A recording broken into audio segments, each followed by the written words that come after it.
দর্শক, এবারে নির্বাচনের পরে একটা বড় আলোচনা তৈরি হয়েছে এবং সেই আলোচনাটাকে বিবিসি বাংলা উস্কে দিয়েছে। বিবিসি বাংলা কিভাবে উস্কে দিল? আলোচনাটা বা কি? আলোচনা হচ্ছে নির্বাচন পরবর্তী সময়ে তারেক রহমান যখন বাংলাদেশের প্রধানমন্ত্রী হতে চলেছেন, ঠিক সেই মুহূর্তে সাবেক প্রধানমন্ত্রী শেখ হাসিনার পুত্র সজীব ওয়াজেদ জয় তিনি আভাস দিচ্ছেন জয়ের সঙ্গে আলোচনার, জয়ের সঙ্গে বৈঠকের। সেটা ভার্চুয়ালি হতে পারে, ফোনে হতে পারে, যে কোনোভাবেই হতে পারে। সত্যি কি বাংলাদেশে এই চিত্র আমরা দেখতে চলেছি যে তারেক রহমান এবং সজীব ওয়াজেদ জয়ের মধ্যে কথা হচ্ছে, মিটিং হচ্ছে, আলোচনা হচ্ছে এবং আওয়ামী লীগ রাজনীতিতে ফিরছে? আওয়ামী লীগ সেরকমই প্রত্যাশা করছে এবং সেই প্রত্যাশার পারদটা আরও বেশি বেড়েছে যখন বিএনপি এবং তারেক রহমানের বিজয়কে ভারত খুব পজিটিভলি দেখছে, যে ভারতে সজীব ওয়াজেদ জয়ের মা অবস্থান করছেন এবং 24-এর পতনের পরেই তিনি ভারতে চলে গিয়েছিলেন। ভারত তাকে শেল্টার দিয়েছে। ভারত এখন তাদের সবথেকে বড় ওয়েল উইশার। এই মেকানিজমটা মাঝখান থেকে ভারত কিংবা ভারত সরকার করতে পারে বলেও অনেকে মনে করছেন, যা ইতিমধ্যে শুরু হয়েছে বলেও অনেকের ধারণা। সজীব ওয়াজেদ জয় নির্বাচন নিয়েও কথা বলেছেন। চলুন একটু বিবিসি বাংলা কি বলছে, তারেক রহমান সজীব ওয়াজেদ জয় কথাবার্তা হতে চলেছে কিনা, সেই আলোচনার ফলাফল কি আসতে পারে, নির্বাচন নিয়ে কি বললেন সজীব ওয়াজেদ জয়, সেগুলো একটু আলোচনা করে দেখি এই ভিডিওতে। থাকবেন পলিটিক্স টিভির নিয়মিত আয়োজনে।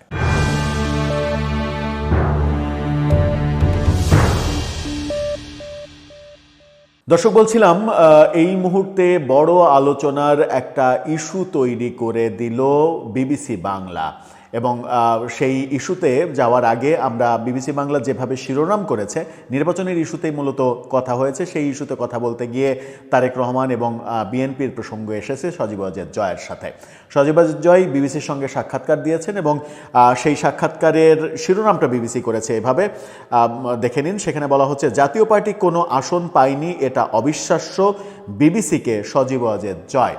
অর্থাৎ এবারের নির্বাচনে জাতীয় পার্টির চেয়ারম্যানও জয়ে ফলাফলে তৃতীয় হয়েছেন এবং জাতীয় পার্টি একটা আসনও পায়নি। সজীব ওয়াজেদ জয়ের ভাষ্যমতে যে জাতীয় পার্টির 5 থেকে 10% ভোট রয়েছে বাংলাদেশে, তারা একটা আসনও পাবে না, এটা অবিশ্বাস্য। এই ফলাফল গ্রহণযোগ্য হতে পারে না, এমনটা তিনি বলেছেন। আবার জামাতের 70-80টা সিট পেয়ে যাওয়া, সেটাকেও তিনি অবিশ্বাস্য বলছেন, যে এটাও গ্রহণযোগ্য হতে পারে না। তার মানে তার ইনডাইরেক্ট সে হচ্ছে বিএনপির আরও বেশি পাওয়ার কথা ছিল। বিবিসি কি বলছে? বিবিসির নিউজ আওয়ার অনুষ্ঠানে দেওয়া এক সাক্ষাৎকারে শেখ হাসিনার ছেলে সজীব ওয়াজেদ জয় ত্রয়োদশ জাতীয় সংসদ নির্বাচনে জাতীয় পার্টির কোনো আসন না পাওয়া এবং জামাতের ফলাফল নিয়ে প্রশ্ন তুলেছেন। তিনি বলেছেন, বৃহত্তর ও পুরনো একটি দলকে নির্বাচনে নিষিদ্ধ করা হয়েছে। প্রগতিশীল দলগুলোকে নিষিদ্ধ না করলেও তাদের কোনো সভা সমাবেশ করতে দেয়া হয়নি। তাদের অনেক নেতাকে কারাগারে রাখা হয়েছে। তৃতীয় বৃহত্তম রাজনৈতিক দল কোনো আসন পায়নি, এটা অবিশ্বাস্য। অর্থাৎ জাতীয় পার্টিকে তিনি তৃতীয় বৃহত্তম দল হিসেবে দেখছেন এখনও। নির্বাচনে জামাত ইসলামীর ভোটের ফলাফল নিয়েও তিনি প্রশ্ন তুলেছেন। জামাত যেখানে সাধারণত 5-10টার বেশি আসন পায় না, সেখানে তারা 80টি আসন পেয়ে গেল। সুতরাং এটা প্রতিযোগিতামূলক নির্বাচন ছিল না, এমনটা তিনি বলেছেন।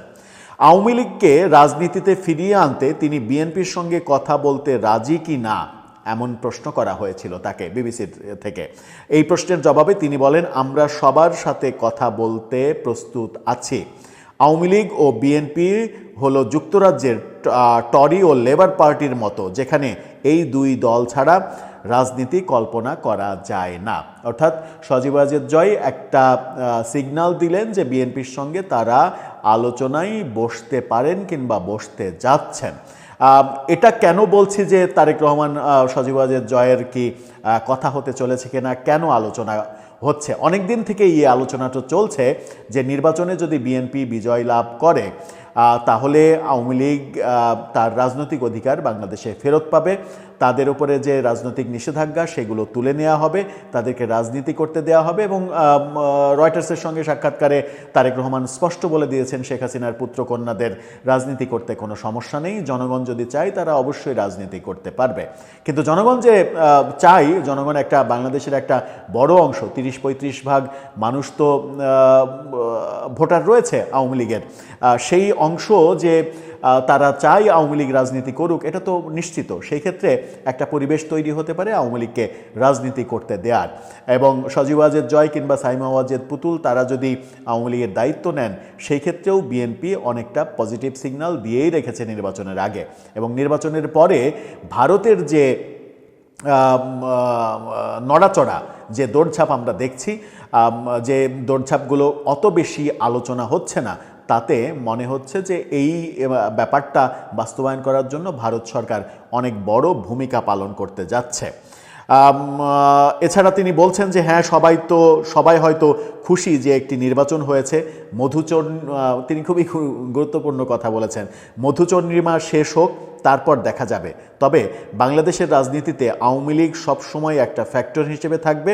আমাদের 40% ভোট আছে, জাতীয় পার্টির রয়েছে আরও 5-10%, সুতরাং তাদেরকে সারা জীবন এড়িয়ে যাওয়া যাবে না। অর্থাৎ তিনি এই বাস্তবতাও বলছেন যে চাইলেই কোনো দল, কোনো পক্ষ আওয়ামী লীগের রাজনৈতিক বাস্তবতা অস্বীকার করে এড়িয়ে যেতে পারবে না। সেই ক্ষেত্রে একটা আলোচনা রয়েছে, সেটা হচ্ছে যে বিএনপি যদি আওয়ামী লীগকে রাজনীতিতে ফিরতে না দেয়, তাহলে যাদের সঙ্গে বিএনপি এবার নির্বাচনে জিতলো এবং তারা দাবি করছে তাদের জোট এবার 40% ভোট পেয়েছে, সেই শক্তি আওয়ামী লীগের অনুপস্থিতিতে আগামী নির্বাচনে বিএনপির জন্য একটা বড় অশনি সংকেত হয়ে যাবে। আর বিএনপি যদি আওয়ামী লীগকে রাজনীতি করার সুযোগ দেয়, আওয়ামী লীগের পথে যদি বাধা না হয়, তাহলে যেটা হবে সেটা হচ্ছে আওয়ামী লীগ আগামী নির্বাচনে অংশগ্রহণ করবে। এবং বিএনপি যদি এবারের 5 বছরে ভালো কাজ করে, তাহলে বিএনপি আগামী নির্বাচনে পুনরায় নির্বাচিত হবে এবং প্রত্যাশিতভাবে আওয়ামী লীগ তখন শক্ত বিরোধী দল হিসেবে অবস্থান গ্রহণ করবে এবং তারপরের নির্বাচনে গিয়ে হয়তো আওয়ামী লীগ আবার রাষ্ট্র ক্ষমতায় ফিরে আসবে। নতুবা বিএনপির সামনে একটা বড়, মানে বিএনপি এই মুহূর্তে যে রাজনীতিটা করছে, যে রাজনীতিটা এতদিন আওয়ামী লীগ করেছিল, স্বাধীনতার পক্ষে, মুক্তিযুদ্ধের পক্ষের রাজনীতি, সেই রাজনীতিটাই তো এখন বিএনপি করছে। সেই রাজনীতির জন্য একটা বড় কাল হয়ে দাঁড়াবে যদি আওয়ামী লীগকে তারা রাজনীতি করতে না দেয়। তাহলে তারা যাদেরকে স্বাধীনতার বিরুদ্ধে শক্তি কিংবা অপশক্তি হিসেবে মনে করছে, তারাই কিন্তু বিএনপির জন্য অনেক বড় একটা ফ্যাক্টর হয়ে দাঁড়াবে। কারণ আওয়ামী লীগ বিহীন বাংলাদেশে তারা যে একটা শক্তি হয়ে উঠেছে, এটা এবারের নির্বাচনে তারা প্রমাণ করতে পেরেছে। এবারের নির্বাচনে তাদের যে ইনভেস্টমেন্ট, সেটা মেধার ইনভেস্টমেন্ট, টাকার ইনভেস্টমেন্ট, কৌশলের ইনভেস্টমেন্ট, আন্তর্জাতিক লবিংয়ের ইনভেস্টমেন্ট, সেই ইনভেস্টমেন্টের অভূতপূর্ব একটা ফল পেয়েছে। কেউ মানে হয়তো অতি উৎসাহী কেউ প্রত্যাশা করেছে যে তারা ক্ষমতায় যাবে, কিন্তু আমি নিশ্চিত যে তারা ক্ষমতায় যাবে তারা নিজেরাও ভাবেনি।